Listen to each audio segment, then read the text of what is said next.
नमस्कार जय जगन्नाथ मु पद्मिनी आपण को स्वागत करछि मोर ओडिया पूजा पोषाक चैनल रे। तेबे दर्शक बंधु आज आम कथा हबा एक बहुत पवित्र मास विषय जहाँ कह जाए अधिक मास बा पुरुषोत्तम मास किंतु यह मल मास कह जाए। मल मासरे कौन शुभ कार्य करा जाय न थाए। तेबे विधि अनुसार गोटे सौर मासरे जदि दुईटी अमावास्या आसी थाए तेबे ताहा मलमास होइथाए किंबा दुईटी संक्रांति मध्यरे जदि दुईटी अमावास्या आसी थाए तेबे सही अमावास्या मध्यरे थिबा समयटिकु मलमास कुहा जाइथाए।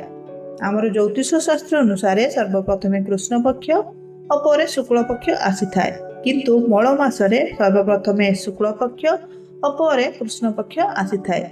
विधि अनुसार आमर वर्ष गणना दुई प्रकार होइथाए, गोटे होछि सौर गणना और अन्यटी चंद्र गणना। सौर गणना अनुसार गोटे वर्ष 365 दिन 6 घंटा होइथिबा बेले चंद्र गणना रे गोटे वर्ष 354 दिन होइथाए। अर्थात सौर गणना अनुसार चंद्र गणना रे 11 दिन 6 घंटा समय कमी जाइथाए। तेणु सही दृष्टि चंद्र और सौर मास मध्य समानता रक्षा करने 32 चंद्र मासरे गोटे मल मास पड़ी थाए। मल मास मुख्यतः दुई मासरे जेकोसी मासरे आसीपर जमीक जोड़ा चैत्र जोड़ा ज्येष्ठ जोड़ा आषाढ़ जोड़ा श्रावण इत्यादि इत्यादि। तेज जो वर्ष जोड़ा आषाढ़ आसी थाए महाप्रभु श्री जगन्नाथ नवकलेवर होता है किंतु एही वर्ष जोड़ा ज्येष्ठ पड़ुची और यही मल मासर अधिपति देवता होती महाप्रभु श्री जगन्नाथ व श्री हरि विष्णु। तेबे एथर मे मास 2 तारिख पर्यंत शुक्ल शुभ ज्येष्ठ मास रोची।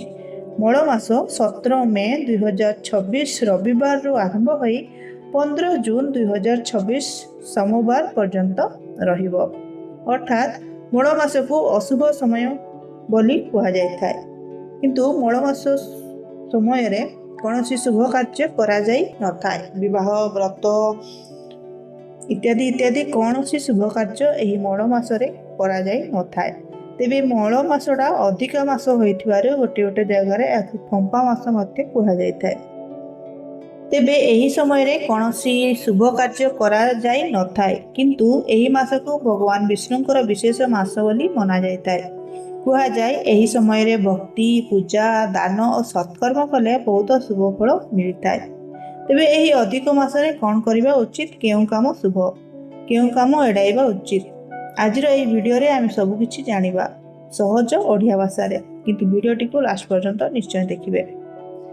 तेबे हिंदू पंजिका चंद्र और सूर्यर गति अनुसार चली थाए सेतिपई केतेक वर्ष रे समय तफात को समान करिया पई गोटे अतिरिक्त मास आसे। एही मास को कहा जाए अधिक मास।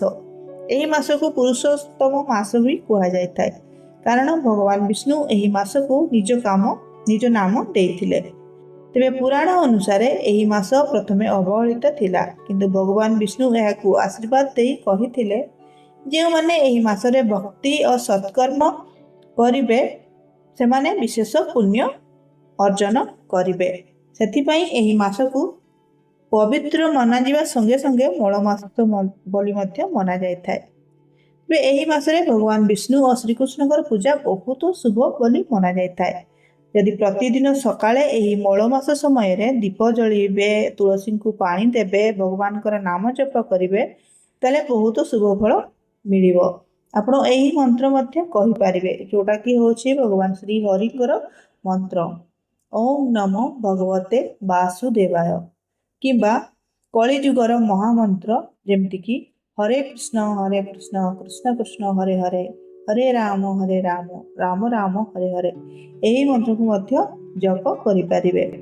गीता पाठ मध्य करि पारिबे। अधिक मासरे भगवत गीता विष्णु सहस्र नाम भागवत इत्यादि पढ़िबा बहुत शुभ मना जाय थाए।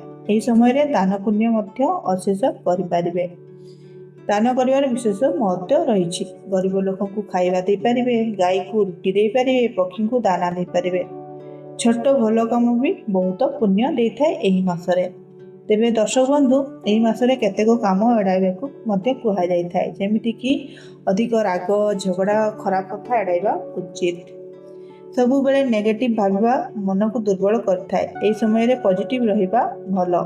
ତା ସହିତ ତାମସିକ ଖାଦ୍ୟ ମଧ୍ୟ ଛାଡ଼ିବା ଦରକାର, ଯାହାକି ହେଉଛି ମାଂସ, ମଦ, ଅତ୍ୟଧିକ ପିଆଜ ରସୁଣ। ଶୁଭ କାର୍ଯ୍ୟ ଏହି ମାସରେ କରାଯାଇ ନଥାଏ। କେତେକ ପରମ୍ପରା ଅନୁସାରେ ବିବାହ, ଗୃହପ୍ରବେଶ, ବଡ଼ ଶୁଭ କାର୍ଯ୍ୟ ଏହି ମାସରେ କରାଯାଏ ନାହିଁ। ମହିଳାମାନେ ଏହି ମାସରେ ତୁଳସୀ ପୂଜା, ଦୀପଦାନ, ଉପବାସ ଇତ୍ୟାଦି ରହିପାରିବେ। ତା ସହିତ ପରିବାରର ସୁଖ ଶାନ୍ତି ପାଇଁ ପ୍ରାର୍ଥନା କରିପାରିବେ।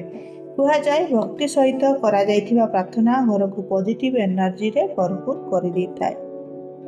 ତେବେ ଦର୍ଶକ ବନ୍ଧୁ ଏହି ସମୟରେ ଶୁଭ କାର୍ଯ୍ୟ କରାଯାଇ ନଥାଏ, କିନ୍ତୁ ଅଧିକ ମାସ କେବଳ ଏକ ଧାର୍ମିକ ମାସ ଭଳିଆ ଆପଣ ମାନିପାରିବେ।